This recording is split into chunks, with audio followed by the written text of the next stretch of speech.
everyone, good afternoon.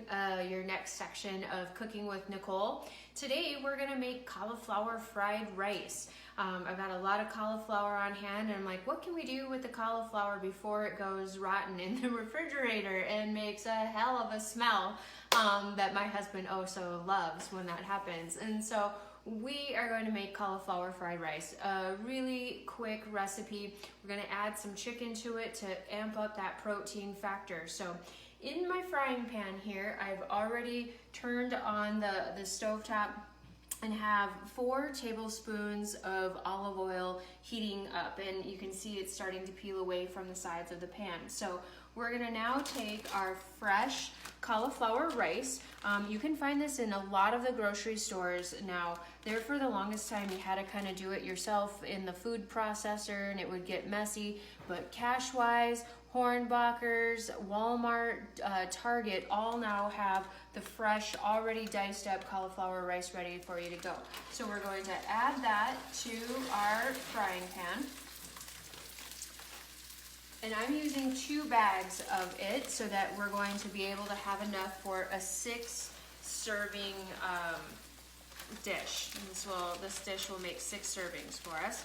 So we'll get all of this put in here. Now, if you'd rather buy the cauliflower fresh by the head and break it down yourself to save cost, because sometimes there is additional cost with already prepared or already prepped foods, you by all means, please feel free to do so. What would make that job easier then is to cut the cauliflower or the head of cauliflower up into florets and then put into a food processor, and you're going to just let the food processor go until you kind of get a fine crumble like this. So we're gonna season up our cauliflower. You want to make sure that you're using your largest frying pan, or if you have a wok available, because this is going to make quite a bit of food until the cauliflower starts to break down and become softer. So I'm going to season up our cauliflower with some ground black pepper and some chopped onion or dried chopped onion. You probably have noticed now that I don't use a lot of fresh onion.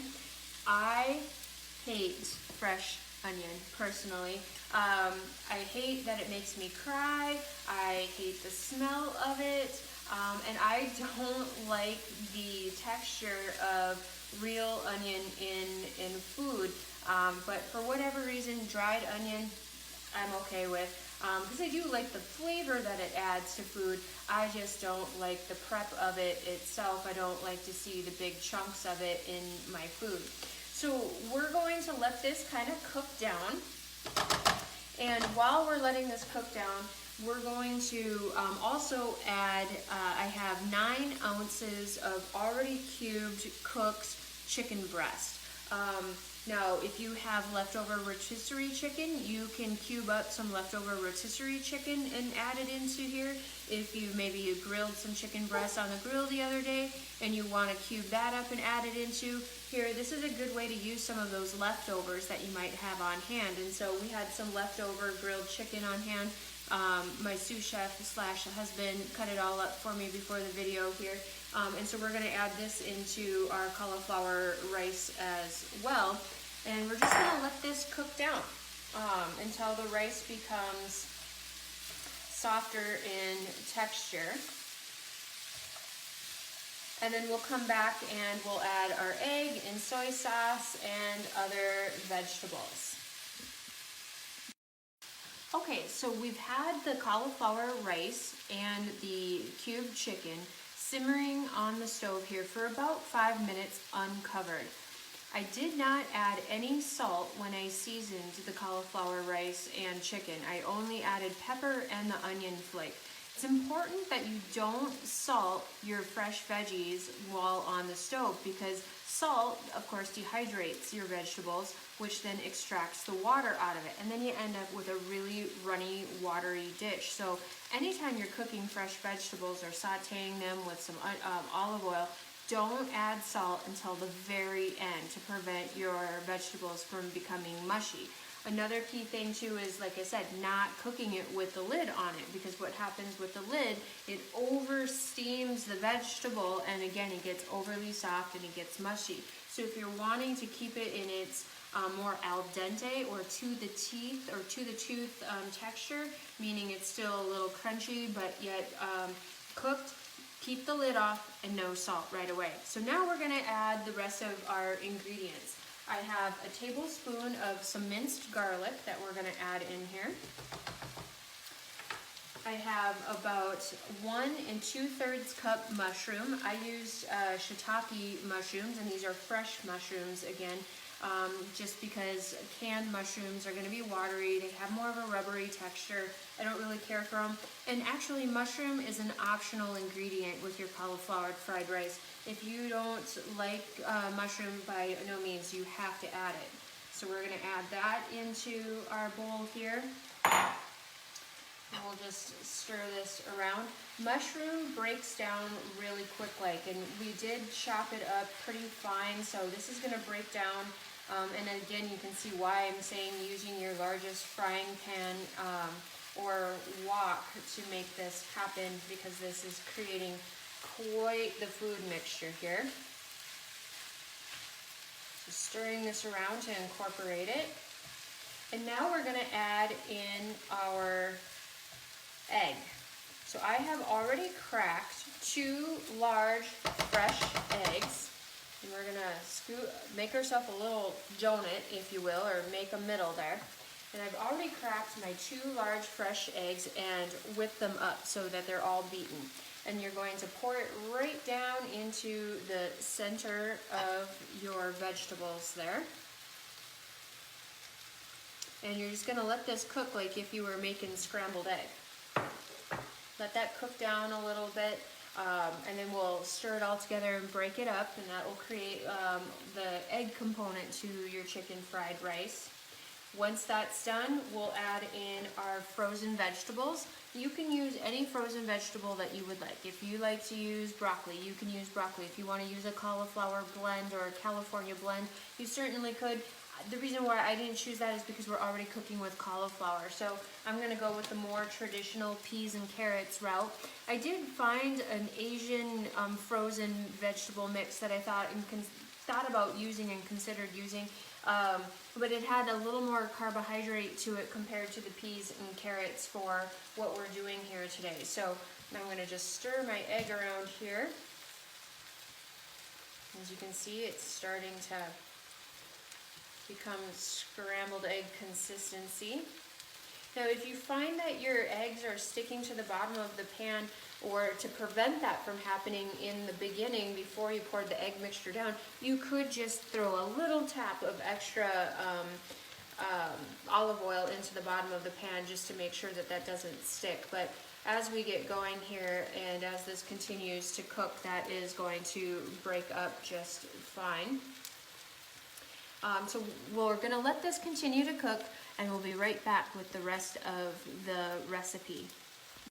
Okay, so the egg has all been cooked down, and now we're just going to stir it into the rest of the cauli rice mixture here. Our mushroom is starting to break down and cook down as well. You're not going to see a lot of the egg in the mixture, so if you want to add more, by all means, you certainly can do so if you'd like to have that extra egg component. Now we are going to add in our frozen vegetables. So here it goes in our peas and carrots mixture. And I've already pre-measured out 1/4 cup of soy sauce. Now this is your salt. This is going to cook and break down this mixture. I'm not going to add any additional salt to this recipe, given that I am using the full salt version of soy sauce. If you're somebody who is blood pressure sensitive or salt sensitive, where you retain fluid, you can use a low sodium soy sauce. Some keto cooking will use amines, protein amines, and you can find them, or aminos, I guess is how I saw it at the store the other day. And you can find those now in the health food sections of the grocery store. You can find them at specialty cooking stores.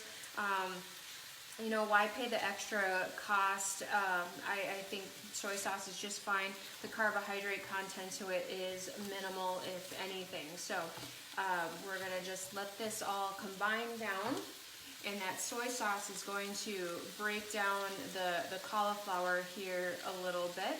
And we're just gonna let this cook until the frozen peas and carrots are cooked through.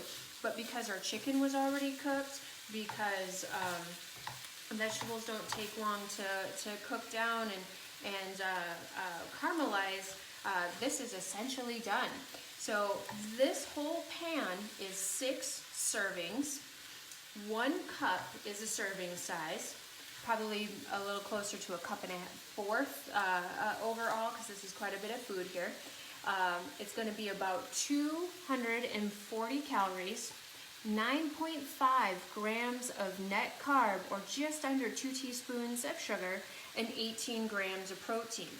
If you would go to your regular Chinese restaurant and give yourself a serving of chicken fried rice, a cup serving is about 250 calories, so not a lot of difference in calories, but 40 grams of net carb. That is 8 teaspoons of sugar, and we are under 2 teaspoons of sugar for a serving size of this. The other big whoa factor is that a cup of the cauliflower, or I'm sorry, the regular chicken fried rice at a Chinese restaurant, only 11 grams of protein. They clearly didn't add the amount of protein that I added in today, and this has got 18 in it, so definitely the better choice. You can eat this all by itself as a meal, or you can use it for a side dish for maybe your low carb Chinese night that you're making at home. And there are a lot of great low carb Chinese food recipes online for beef and broccoli, or mugu gai pan. Check it out. There's a lot of good things. Over the next several weeks here, I did find a great recipe for some General Tso's chicken meatballs, so stay tuned for that, and hopefully we can get that added to our list of great meals for you. I hope you're having a wonderful day. I hope you enjoy your cauliflower fried rice. This is where the sweet deal comes from. Have a good one.